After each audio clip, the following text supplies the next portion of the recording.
my name is Melanie Holmes and welcome to my kitchen. We're going to spend the next few minutes cooking crawfish etouffee. I love to cook. I'm not formally trained, but I sure do like it, and my claim to fame is I'm from New Orleans. And many of you know that when you're from New Orleans, you know how to eat, and many of us know how to cook as well. So let's get to it. We're going to make crawfish etouffee. So the first thing we have to do to get started with crawfish etouffee is get the vegetables ready. If you were a chef, we would call this mise en place. So let's start chopping. This recipe calls for about 2 cups of chopped onions. The way I cook, I don't measure things very carefully, particularly when it comes to seasoning and when it comes to stuff like onions. So I'm actually using a little bit more than 2 cups of onions. And it isn't going to hurt because onion is a very important part of this dish. Next we need half a cup of green pepper, and that's about half of a pepper. Many people in New Orleans talk about starting dishes with what they call the Holy Trinity, which are these vegetables that we're chopping up for this dish. I'm actually not too much of a fan of green pepper. I do like to season with it, but I don't like the flavor. So I want this to be chopped up, and for my taste, to be chopped up pretty small. So when it's cooked in the dish, it'll kind of melt. The third vegetable in the Holy Trinity is about half a cup of celery, and that's about 2 stalks. But I'm going to cut it kind of small, so when we cook the etouffee and we let it simmer for a while, the vegetables will kind of melt in and just add to the flavor rather than adding to the texture. The next step is to make a roux. Now this recipe calls for 2 sticks of butter. Remember, I'm from New Orleans. We season things well and use a lot of fat in our cooking. But we start with a stick of butter and 1/4 of a cup of flour. And we're going to make a roux, and the roux needs to be the color of peanut butter when it's done.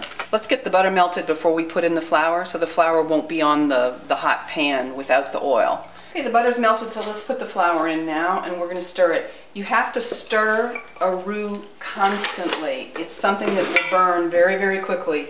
So don't walk away, don't answer the phone, don't answer the doorbell, don't talk to your kids. Stay here and tend the roux because you don't want it to burn. And you want to cook it over kind of medium, low to medium heat. And it takes about 20 minutes to get to the peanut butter color. I actually find cooking a roux and stirring things on the stove kind of relaxing. Again, I said earlier, I really do like to cook, even though I'm not necessarily that good at it. I do really enjoy it. And I was very fortunate to grow up in New Orleans, and I grew up in a family that took us to fine restaurants all the time. So I grew up eating in Brennan's and Galatoire's and Commander's Palace and all the restaurants that you hear about in New Orleans, even as young children. So we learned to eat New Orleans food early, and I really do consider that that I was very fortunate having that opportunity to eat that really, really good food.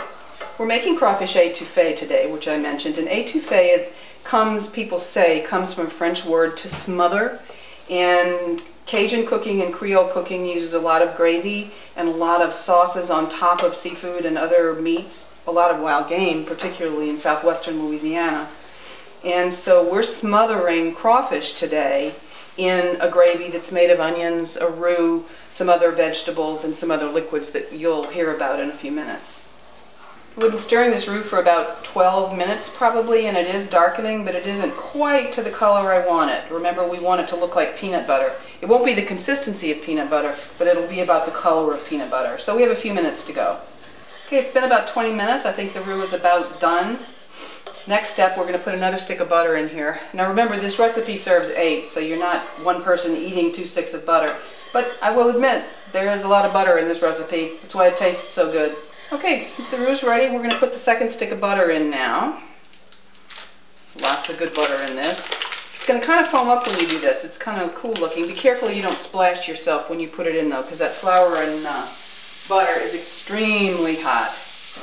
Next we're going to put in the vegetables. Remember, this was 2 cups of onions. Actually, it was a little more than 2 cups. A half a cup of green pepper and a half a cup of celery. Trying not to make a mess here.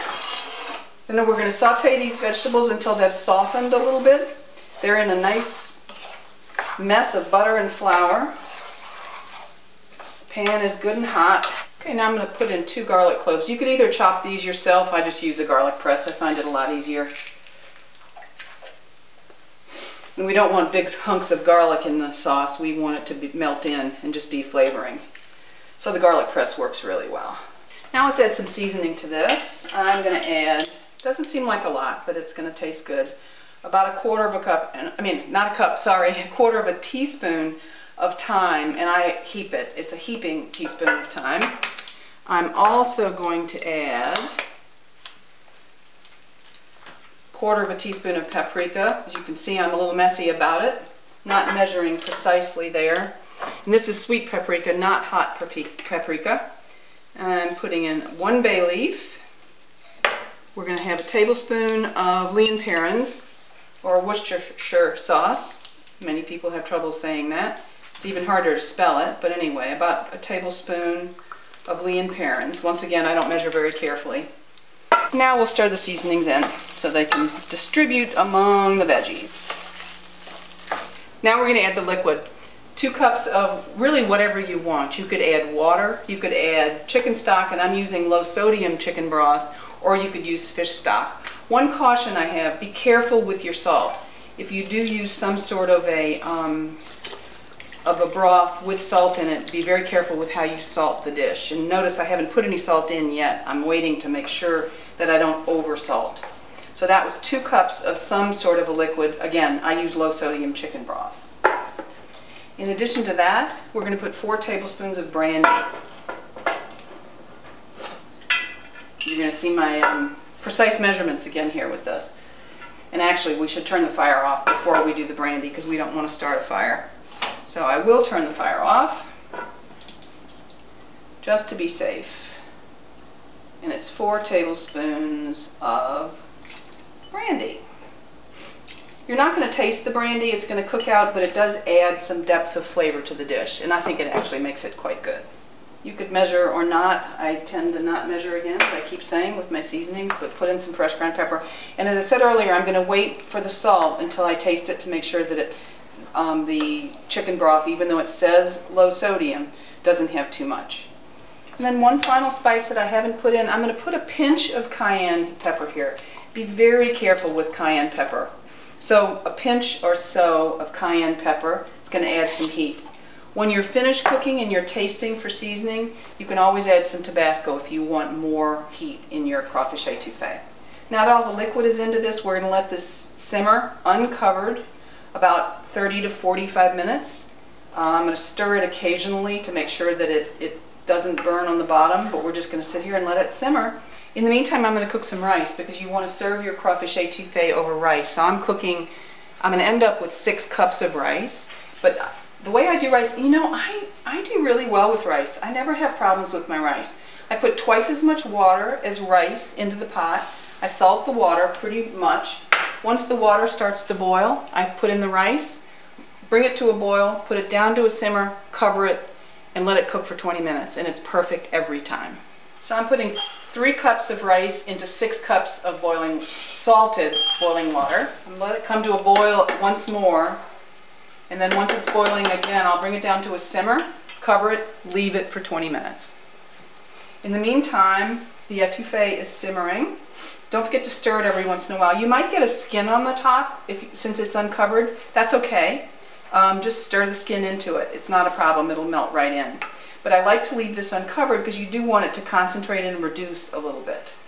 While the rice is cooking and the etouffee is simmering, I'm going to get ready for the last minute steps. Because at the very last minute, right after you've put in the crawfish, which we're going to cover, we're going to put in 3/4 of a cup of chopped green onions, 1/4 of a cup of chopped parsley, 2 tablespoons of lemon zest, and 2 tablespoons of lemon juice.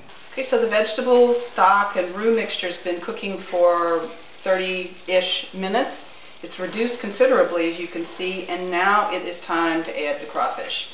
Now, believe it or not, here in Milwaukee, you can find frozen crawfish tails. I get them at Sendik's. I would have a feeling that any reputable fish market would carry them. Unfortunately, the only ones I could find are from Washington State. I try not to buy them when they're from China. I would much prefer to buy them from Louisiana, but I couldn't find any for this. Don't thaw them before you put them in. Just put them in as a block of ice. And this is 2 pounds of frozen crawfish tails.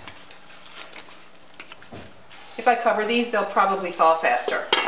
The crawfish are going to add a little liquid, so if you find that your etouffee is a little too runny, you could always add either a cornstarch slurry or a flour slurry. I think this is actually going to be okay. Even when I add the lemon juice, I think it's going to have enough thickness to it that it'll stick to the rice.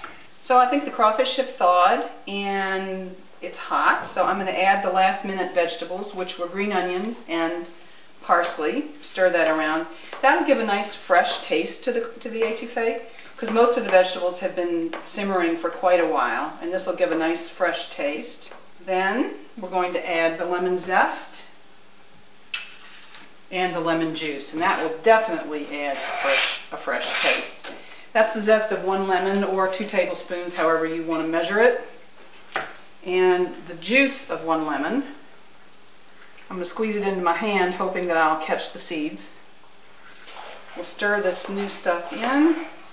Take out the bay leaf. Please don't forget to take the bay leaf out of whatever you're cooking. It wouldn't be a good thing for your guests to get the bay leaf. And then we're pretty much ready to serve. I haven't put any extra salt in here because I wanted to taste it for seasoning. It's better to under salt than over salt. So let me taste before we serve. It's very good, but I do think it does need some salt, so I will add some. I added probably about a teaspoon. Remember, you can always salt at the table also. Yeah, I think we're ready to serve. We're going to start with some rice on the plate. I mentioned earlier, my rice comes out pretty good. And we will put some etouffee on the rice. Ooh, that looks good. And then finally, I'm going to cover it with just a little bit more fresh parsley. Give it that nice fresh taste. Now it's time to taste. My favorite part. Now I like to kind of mix up the etouffee with the rice. So let's get a good bite. Make sure I have crawfish on it. Make sure I've got some rice in it. And see how it does. My mother taught me not to talk with my mouth full, so I'm not able to talk while I'm eating. But this turned out really well, and I sure hope you enjoy making it.